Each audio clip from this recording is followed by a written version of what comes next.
A very good evening to all members of Bhikkhu Sangha, all pious yogis and Dharma volunteers. So we shall continue to discuss about the Four Noble Truths. In the last Dhamma talk, we mentioned that Upatissa received the substance of the teachings of the Buddha from Thera Asaji. There are these Dharma which have arisen because of certain causes. Our Master, the Perfect One, has told about these causes. And there is this state where all these Dharma and their causes come to cessation. The Perfect One has told of this cessation too. In other words, whatever is of the nature of arising, all that is also of the nature of ceasing. So before I explain further, I shall quote a parable from the book The Buddha and His Teachings. This parable illustrates the fleeting nature of life and its alluring precious. As you know, life is very brief. Yet many worldlings do not understand. They always longing or craving for all kinds of sensual pleasures. So a man was forcing his way through a thick forest, and this forest beset with thorns and stones. Suddenly, a wild elephant appeared and chased after him. So definitely, he was in fear. Unexpectedly, seeing this wild elephant appear and chase after him. So he has to run for his life. Then he saw a well, and he ran towards the well, wanting to hide inside the well. But to his horror, he saw a viper at the bottom of the well. But there are no other means to escape.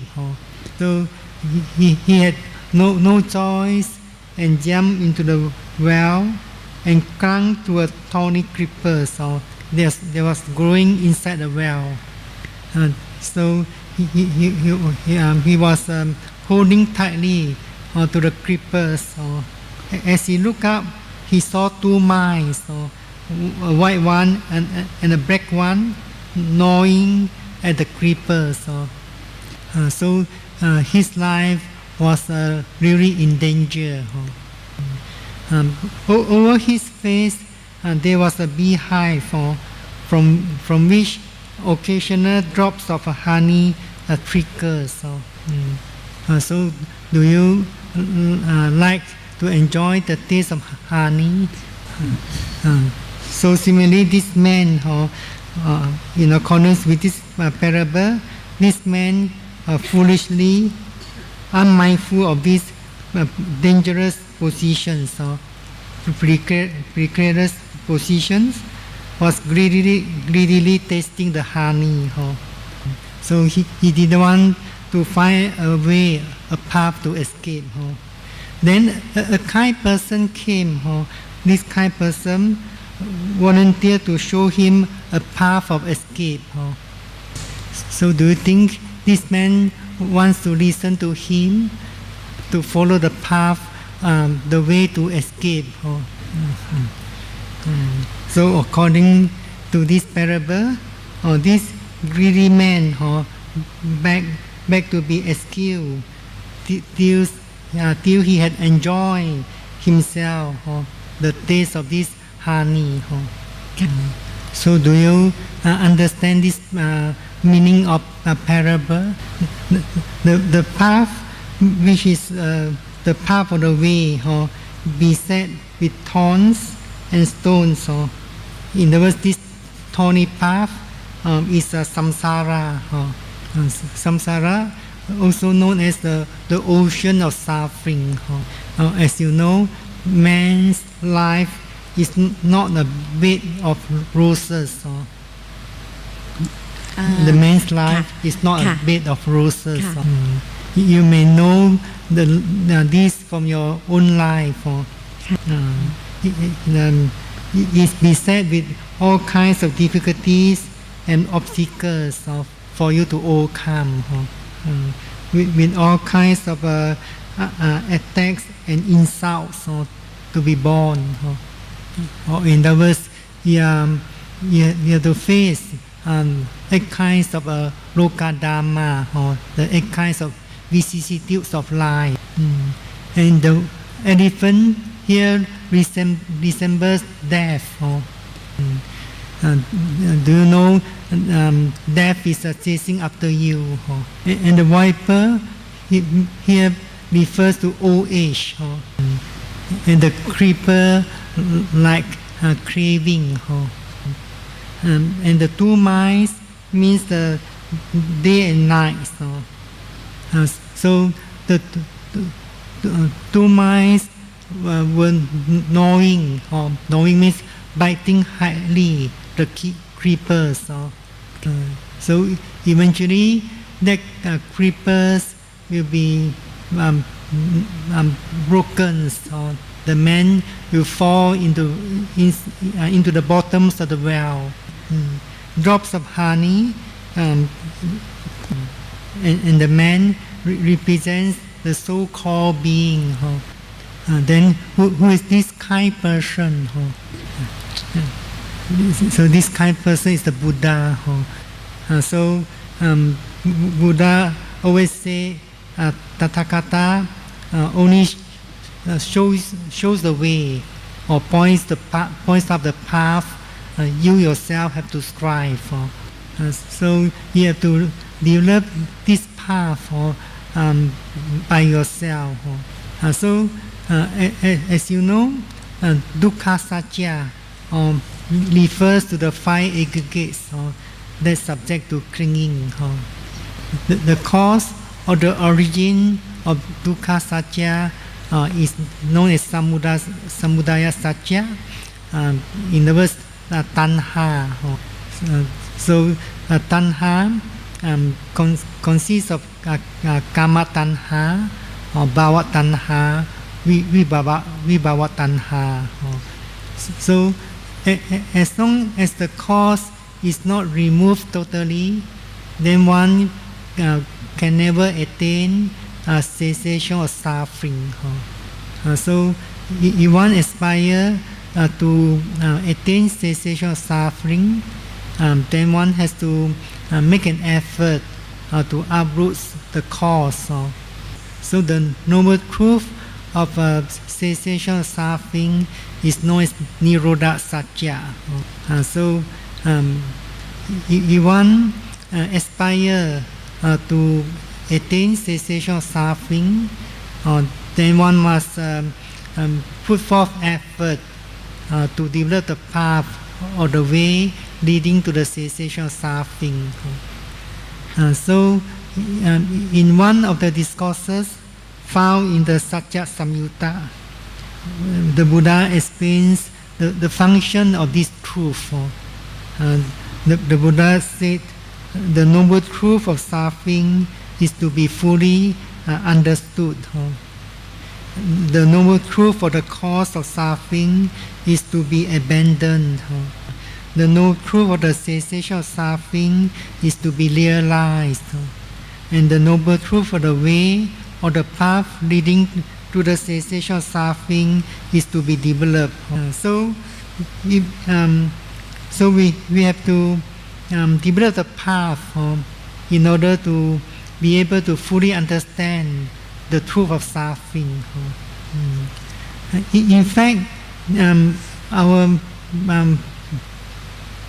meditation, vipassana meditation, is practiced based on the teachings of the Four Noble Truths. It is not possible to attain noble path. Noble path means Arya Magga without practicing this subject of meditation. There is a Four Noble Truths. So that's why it's known as Chatu Satya Kamathana. Chatu Satya Kamathana. And to realize the Four Noble Truths, one has to develop wisdoms or panya. We have to develop wisdoms. That's why this meditation also can be known as Panya Bhavana. So it can be translated as development of wisdom. So when you are practicing mindfulness meditation, insight meditation, vipassana bhavana, you are in fact making an effort to develop the path. If you do not develop the path, you can never fully understood the truth of suffering. So what is dukkha satya? The five aggregates of clinging. Only by the practice of vipassana meditation, one will be able to realize five aggregates of clinging as the truth of suffering. It's not possible to realize the five aggregates of clinging as the truth of suffering by hearing from others, or by reading the book, or by thinking, or any kinds of analyzing. So during the practice of mindfulness meditation, we take our own five aggregates, or in other words, nama rupa, or mental and physical phenomena, as the objects of mindfulness meditation. We cannot take external phenomena as the object of mindfulness meditation. Because if one takes external phenomena as the object of mindfulness meditation, one can never gain direct experiential knowledge or personal experiential knowledge. So you have to make an effort to direct the mindfulness to your own mental states or any physical process that's happening at that moment. So the first truth and the second truth are the phenomena of mindfulness meditation. So these two noble truths are the cause of samsara that cause you to take birth again and again.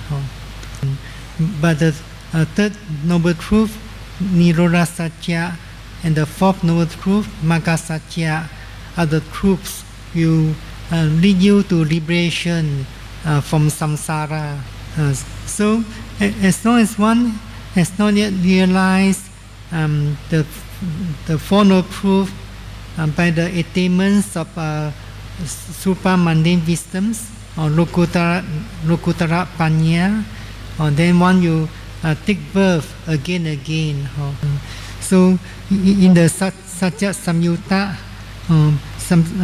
the Buddha explains with a simile.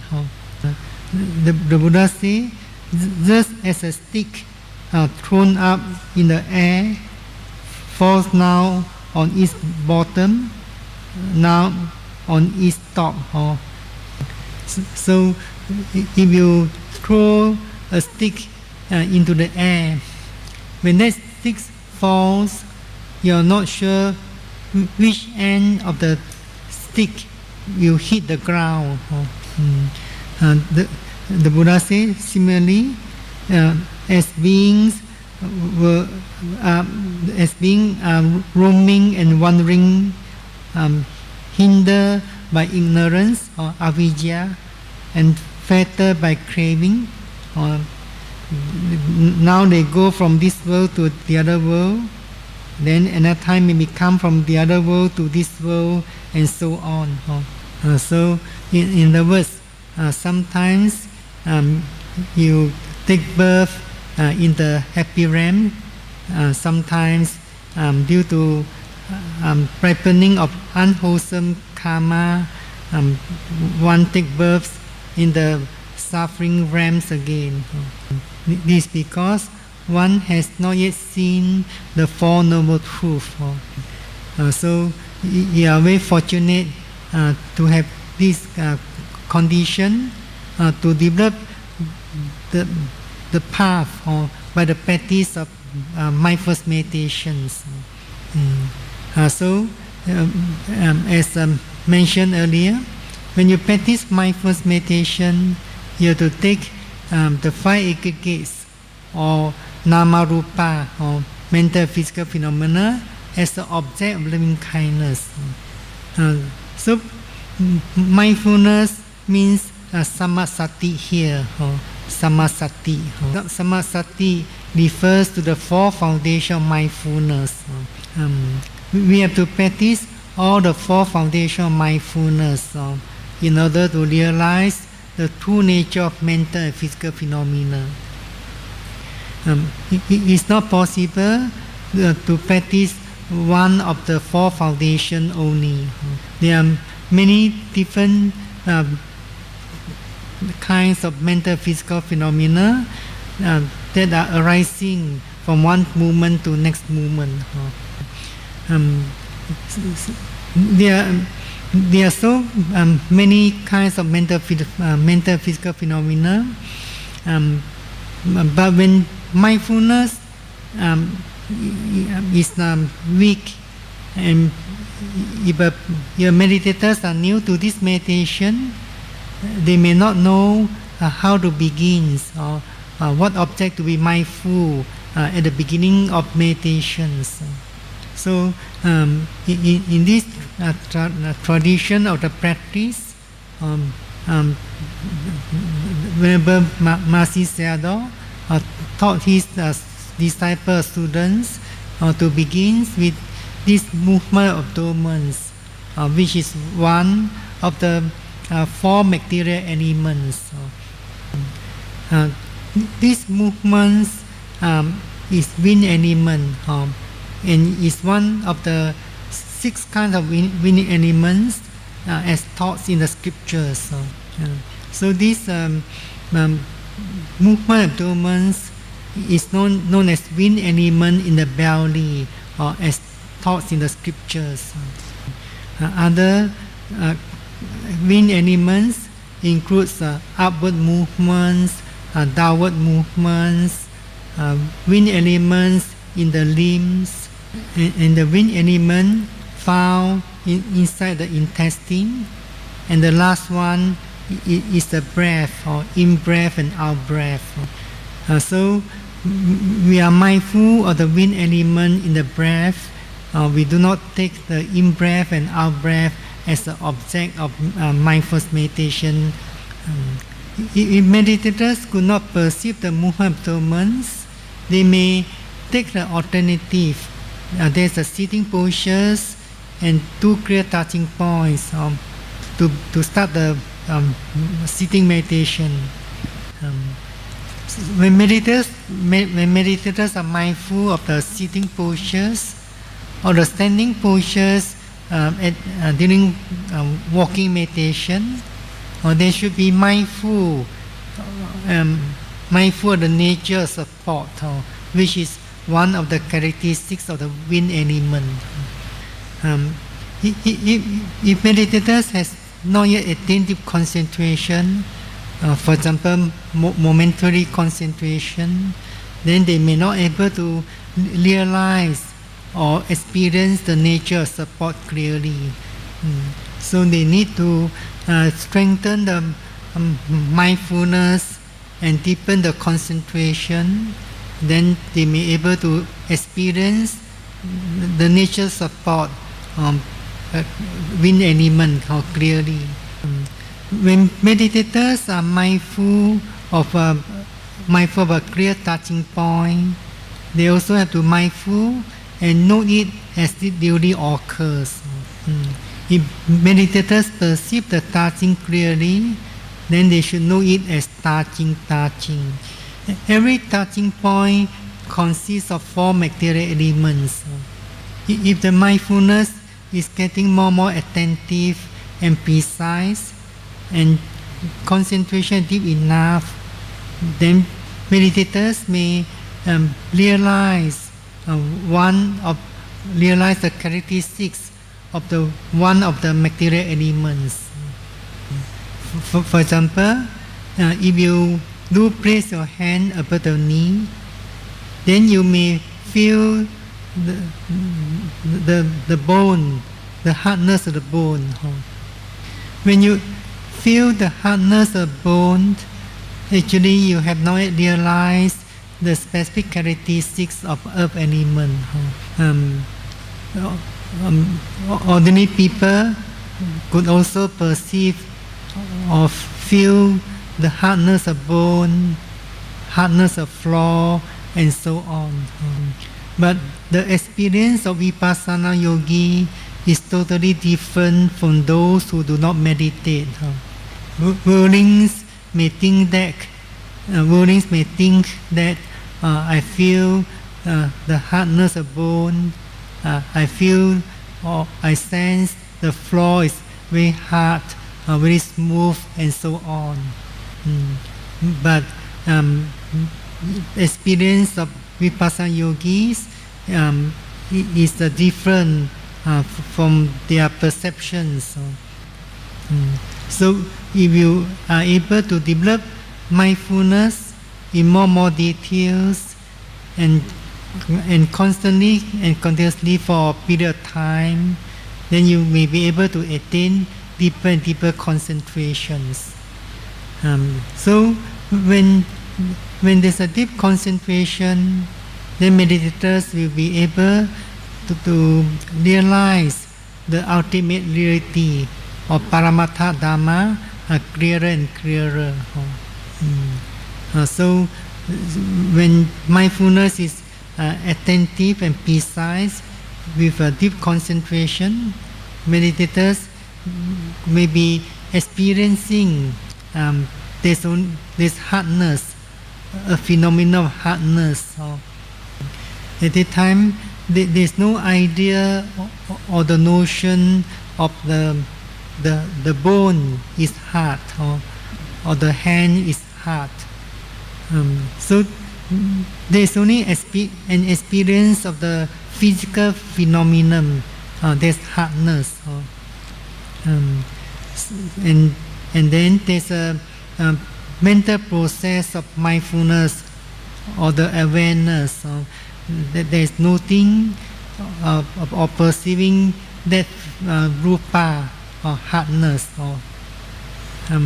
So if meditators keep on practicing with a stronger mindfulness and deeper concentration, they also able to realize that hardness is not a permanent process.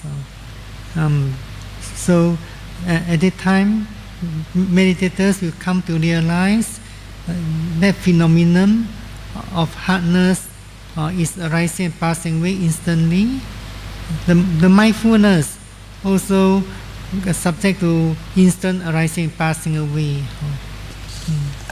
So sometimes some meditators reported that they did not see any form or shape, or there's no form. So sometimes meditators only see the form disappear. They may think that they have realized anatta. For example, some meditators reported that sometimes they felt that the form of the arm disappear, or the form of the legs has disappeared. So some may say that they have seen anatta, but Marcy Sador explained that this may be not yet seeing anatta because they may still have the idea or this is I or who see it as you know one of the 31 planes of existence there's formless realms or arupa loka so then the formless Brahma also do not see any material form but they not yet realize anatta is because they are still clinging to that notion or that idea of a self so similarly sometimes meditators perceive that there is no form or they talk they think that they have seen anatta so only when meditators are able or to realize the mental physical the true nature of mental physical phenomena clearly then they will be able to realize this characteristic anatta in other words they first of all they come to realize for example the specific characteristics of the material elements for example hardness as hardness or movements as movements and so on then there's a mental process mindfulness or the awareness which has the characteristics to cognize the object or to know the phenomenon then the meditators have to realize both processes are arising and passing away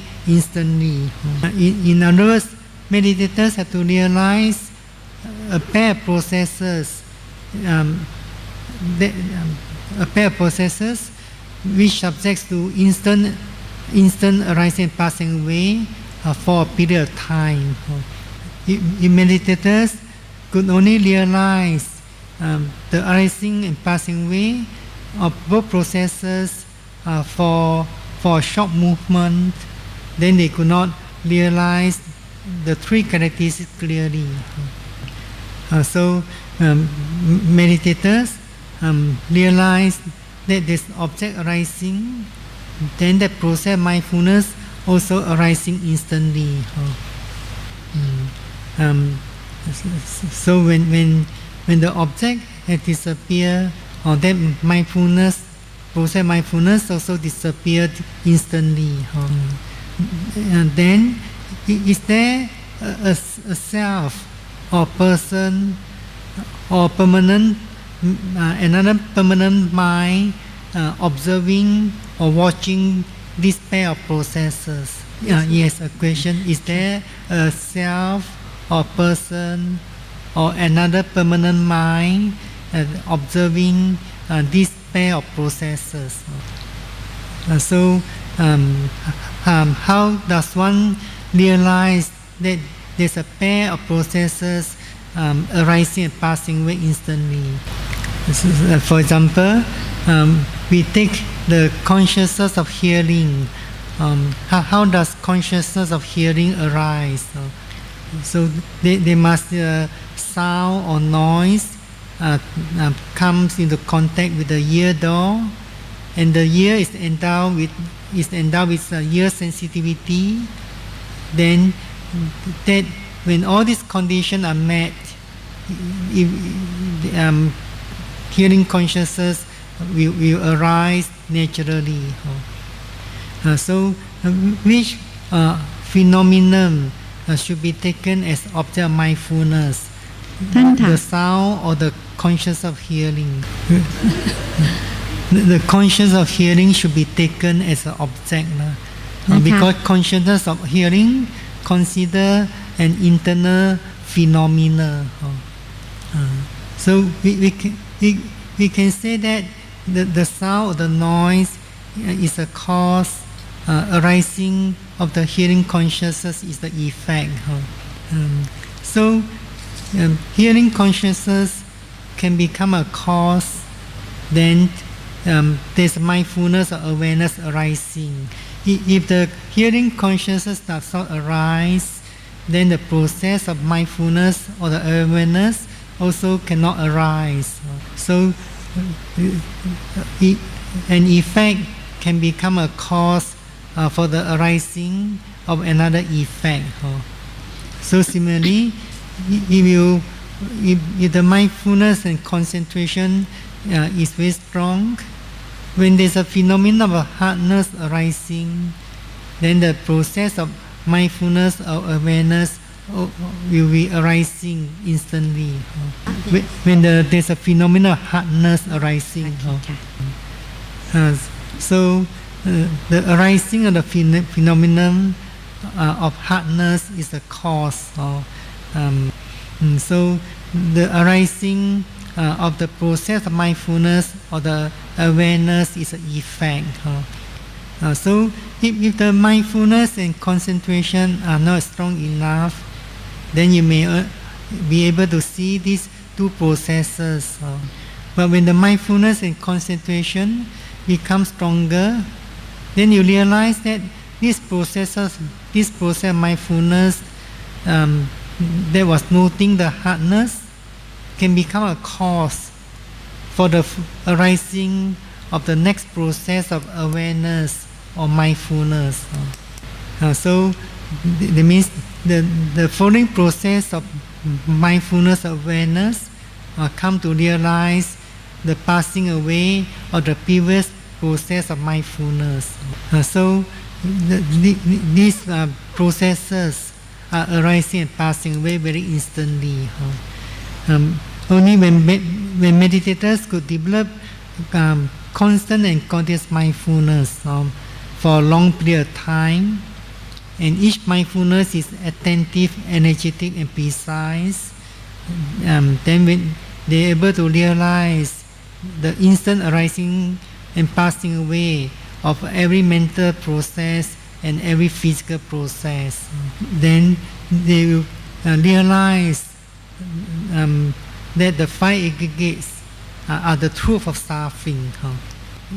It's because they realize that the five aggregates or the mental and physical phenomena are arising and passing away constantly. Then there's an experience of oppressions, or being oppressed by this instant arising and passing away of the phenomena, or constantly and continuously. So are they able to exercise any control over the arising and passing away of the phenomena? So meditators realize that there's no self except this instant arising and passing away of the mental and physical phenomena. So they come to realize every process of phenomenon is a natural process. So then they also come to realize the characteristic of anatta.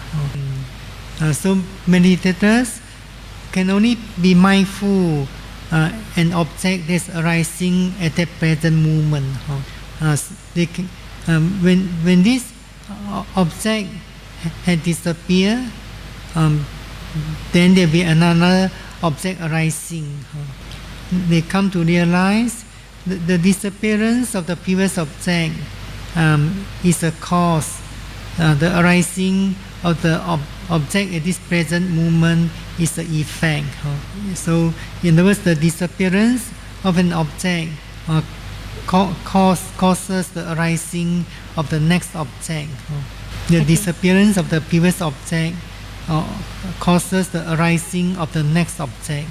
So when meditators see it clearly, then that experience or insight knowledge will overcome the notion of self or the clinging to the self.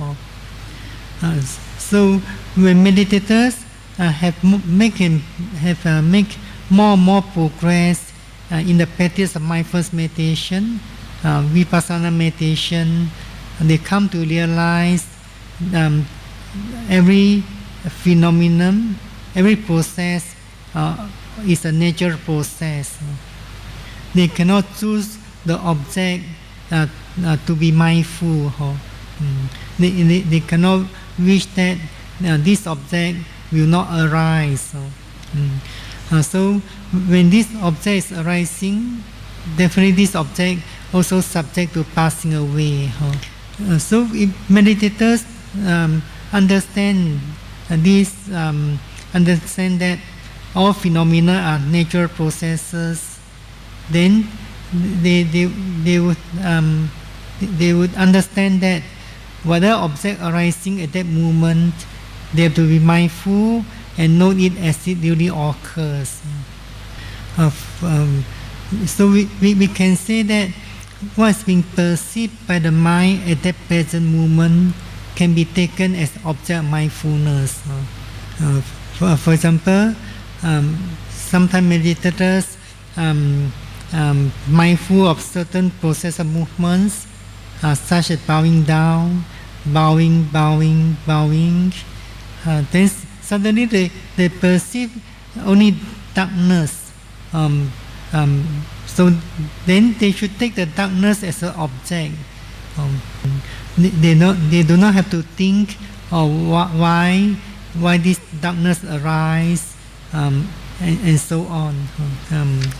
Sometimes meditators may have to stop the movements so that they can pay full attention to that phenomenon of darkness. Sometimes meditators realize they have the desire, or for example, desire to see one phenomenon closely. If they realize they have this desire, then they're mindful of desire. Sometimes a thought arising, for example, a thought arising in the mind of the meditators, I do not know what to mindful. I do not know how to mindful. So when such thoughts arising at that moment, what should be? How should you deal with it? So when you're not thinking, actually in fact you know what to do. So isn't this practice mindfulness is not that difficult? So when the thoughts arising, I do not know how to practice, then you're not thinking, then you know the practice at that time. So that's why we always encourage meditators to be mindful again, not to think about the object, the experience, the results. So meditators need to put effort in order to mindful of every object precisely. When the mindfulness is getting more and more constant and continuous, then meditators will be able to attain deeper and deeper concentrations. So that concentration explains in the commentary as a momentary unification of mind. Momentary unification of mind is because every object is arising and passing away, does not last more than one moment. And that process of mindfulness is not a constant mental process. It's also arising and passing away very instantly. It doesn't last more than a moment. So when both processes have passed away, there will be another object or phenomenon arising instantly. Then there's a process of mindfulness arising, perceiving that phenomenon only. So that is known as momentary concentration, or in other words, momentary unification of mind. And during the practice of mindfulness meditation, right thoughts is a mental factor, or known as vitaka cetasika. So this mental factor of vitaka has the characteristics of leading the mind to the object again and again. So it is like hitting the bell again and again. That's why we always encourage meditators to mindful and note the object again and again. For example, when you experience pain, you might have to note pain, and experiencing the pain from one moment to next moment. Similarly, when meditators are mindful of the various processor movements, they may have to increase the noting gradually. For example, noting the lifting up of the hand, lifting, and so on. If there's no mental noting, it would be quite difficult to develop momentary, moment-to-moment mindfulness, moment-to-moment concentration. So when there's a deep concentration, in other words, momentary concentration, will give rise to right understanding, or rightly understand or realizing the true nature of mental and physical phenomena through personal experience. So when there's right understanding, then the other three factors of path, right speech or right actions, right livelihood, are also fulfilled during the practice. In other words, during the practice of mindfulness meditation, meditators abstain from wrong speech, abstain from wrong actions, abstain from wrong livelihood. So in that way, these three factors are fulfilled, are accomplished. In other words, other factors of path can arise with these factors of right mindfulness. In other words, other factors of path can arise with the factors of right mindfulness. In other words, if you do not develop the factors of right mindfulness, other factors of the path cannot arise.